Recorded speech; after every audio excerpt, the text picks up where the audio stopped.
नारायणं नमस्कृत्य नरं चैव नरोत्तमं देवीं सरस्वतीं व्यासं ततो जयमुदीरयेत्. Jamadagni had a homadinu. These fellows, Kṛṣṇa Arjuna's sons, what happened to them? Viparita buddhi. They went and they took away that cow. Then Parasurama came back and found that these fellows have had the arrogance to take off my father's cow, Homadenu. He said, this is nonsense. So he declared war on Kartavirya Arjuna. He attacked Kartavirya Arjuna, and in that combat he cut off all his arms with his Parashu. The 1,000 arms he is sitting. All 1,000 arms he cut. Parasurama cut it. And then he took back not only his Homadenu, whatever other cows he found in Kartavirya Arjuna's kingdom, he took all of that and brought it back. Parasurama. Kartavirya Arjuna's sons, they wanted revenge. So one day when Parasurama had gone to the forest, to collect samidha and kusha, wood, sticks and grass and all that for daily use in the ashrama, they attacked the ashram and they beheaded Jamadagni. They just severed his head and went away. Like terrorist attack. Parasurama came back and found his father had been beheaded. So then he proclaimed in terrific rage, he proclaimed a vow that he is going to finish the earth, he is going to free the earth from all Kṣatriyas, he is going to finish the entire Kṣatriya race, he is going to kill. So he first attacked and killed all Kartavirya's, Arjuna's sons, grandsons, everybody in Haya kingdom. All the Kṣatriyas there he destroyed. And then he went systematically after kingdom and destroyed all the Kṣatriyas and bathed the whole world with blood to offer tarpana to his forefathers. And finally, when he had finished it once, he was seized with remorse and compassion in his heart. He went off to the jungle to do tapasya. He did terrific tapasya for 1,000 years, he did tapasya. At that time, after 1,000 years, Vishwamitra's grandson,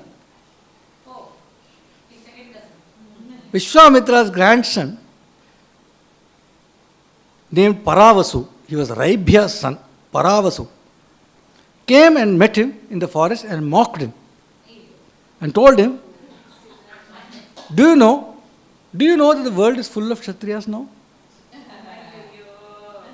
What was the vow you took? Waste of a vow.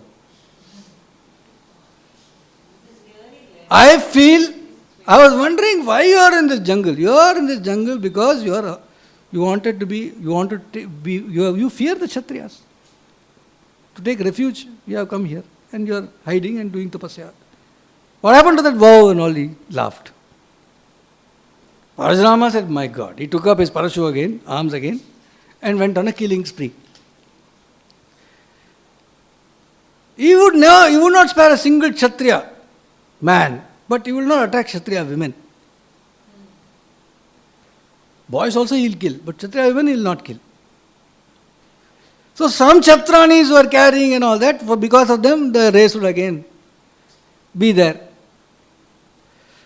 So then again he'll have to come back when those fellows become big. Like that he came 21 times and he smashed the Kṣatriya, whoever men were born.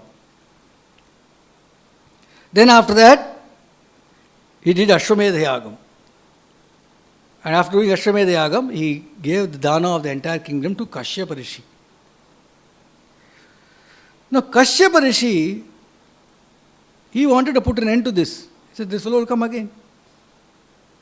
In the earth, we cannot have this going on and on 21 times. So now that the kingdom has been given to Kashyapa Rishi is the owner now, not Parasurama. So he told Parasurama, now that the kingdom is mine, I want you to leave this kingdom. You please leave. You go to the southern ocean. You go to the ocean. Coast. You go to the coast and live in the coast. You leave my kingdom. Tatah Shurparakam desham sagarastasya nirmame sahasa jamadagnasya soparantamahitalam. So as he went to the western coast of India. The western Ghats are there. And he demanded land. He threw an axe, and you know that story. Threw an axe, and the earth, the ocean went back and gave that entire western coast to him. That's why that's all called Parasurama Kshetram. Kerala, though, very clearly they say. Kerala fully they say, right up to North Gokarna. So he went there. Shurparakam Desham, it says in Bharatam. Shurparakam, it calls that area. I don't know why. Now, meanwhile, there are no Kshatriyas left. No?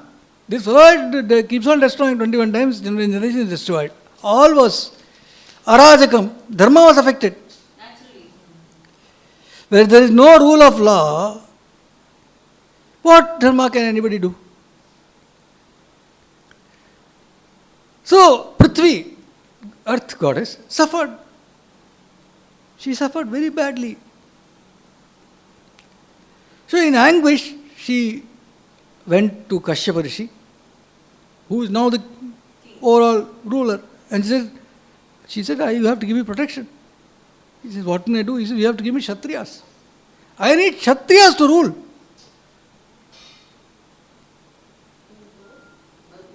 Bhuma Devi. So he was saying, where do I go for Kshatriyas? She said, I'll tell you. I have hidden a few Kshatriyas in this world here and there, she said. Prithvi Devi. Please get them for me, I'll tell you where they are. There are few in Haihayakula. Few Kshatriyas are left. Haihayakula. Few are left. Okay. Then there is one boy who is in Rikshavana Parvatam, and he is protected and is brought up by a bear. One bear is protecting one boy. He is in Rikshavana Parvatam. You have to get him. Then there is Rishi Saudasa's son. Although Rishi Saudasa's son is a Rishi, but he does the work of Kshatriya, Vaishya and all that. He does all kinds of things. So he can be asked. You can ask him to do Kshatriya Dharma. You get him also. When people are in short supply, you have to make do with nearly available skill. So you get him also. He too can be utilized for Kshatriya Dharma. Then there is Raja Shivi's son Gopati, who is being brought up and is being protected by a herd of cows. He can also be brought to protect me. Then there is Pratardan, King Pratardan's son, who is being brought up by calves, Bachra, Vatsas. Because he is being brought up by calves, he is himself called Vatsa. Then there are two boys near Ganga river who are under the protection of Maharshi Gautama. Then there is Brihadrata and Gridrakuta Parvatam, who is being protected by langurs. Monkey, langurs are protecting two boys, Kshatriyas. Then there are some boys protected by the ocean. They are underwater. The ocean is giving them protection. If you can gather these boys, then they can establish Kshatriya Dharma and I will be protected. See, all these boys, their forefathers, all these Kshatriyas, they died defending me. I owe them. They were my protectors. They were all decimated by Parasurama. I owe them. Their lineage should continue. Moreover, for me to adhere to my dharma as Prithvi Devi, I cannot do it without Kshatriya Dharma. They have to be there. There has to be rule of law. There has to be fear of punishment. If this is not there, there will be adharma only. Kṛṣṇa tells Vishwamitra, O king, Kashyapa gathered all these boys and made Yudhishthira, O king, Kashyapa gathered all these boys from all these langur and cow and calf and bear and Ganga and ocean and all these places, brought them, and then brought them up and made them kings of different regions of the earth. So Kṛṣṇa tells Yudhishthira, it is their lineage that has now expanded and we have got a reasonable population of Kṣatriyas we had. So this is the story of Parasurama. Then they come back to Bhīṣma, Kṛṣṇa and the Pandavas. Bhīṣma, who is lying there on his bed of arrows looking like the setting sun, and sages and rishis are sitting around him. Sri Kṛṣṇa gently walks up to Bhīṣma and asks him, O Pitamaha, are your Jnanendriyas all right? Are they in good health? Can you see, hear, speak, feel? All that is okay.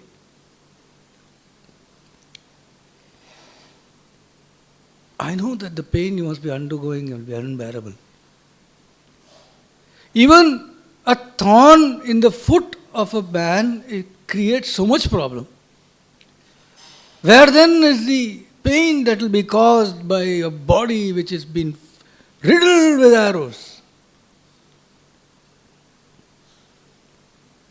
It is needless for me to say, O Pitamaha, that it happens as per Daivam. Destiny has it, and it happens as per destiny's decree. It is needless for me to tell you as well that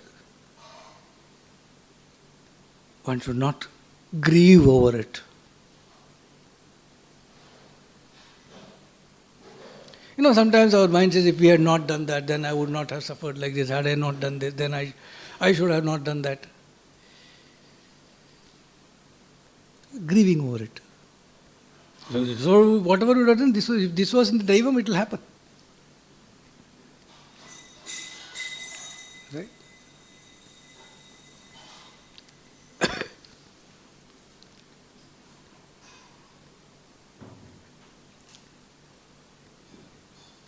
You have jnana now of Trikala. Trikala jnana is you have now, Bhishma. You are learned in every shastra, you know all the dharmas, oh Bhishma. You who are a monarch, a king, par excellence. You had a body which was throughout your life never once touched by any illness.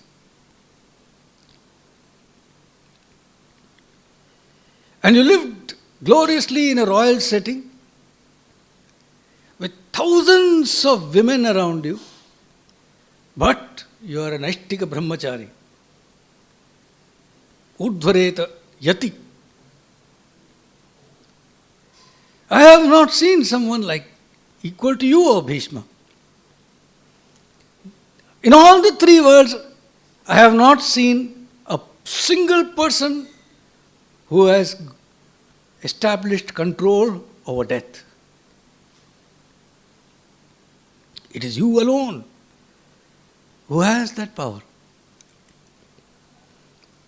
Death itself you have got under control by the power of your tapasya.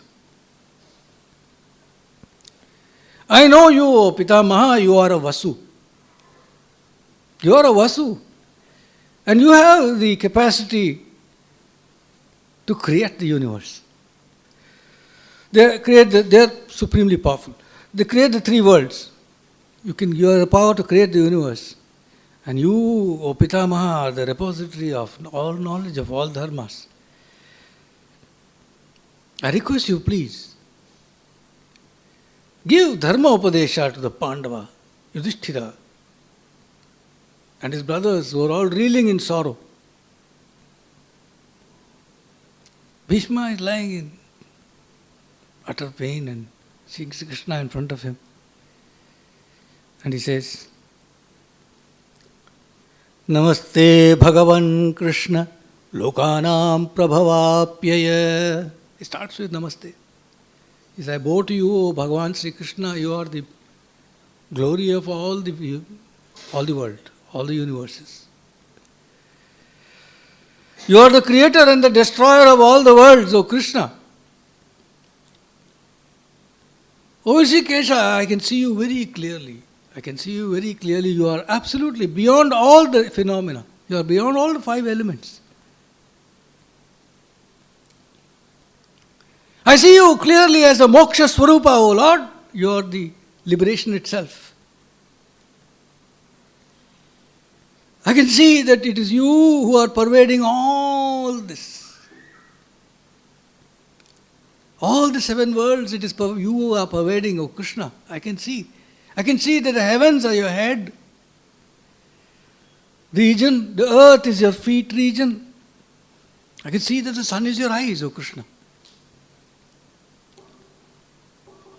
But this beautiful form of, human form of yours as well I can see, O Kṛṣṇa.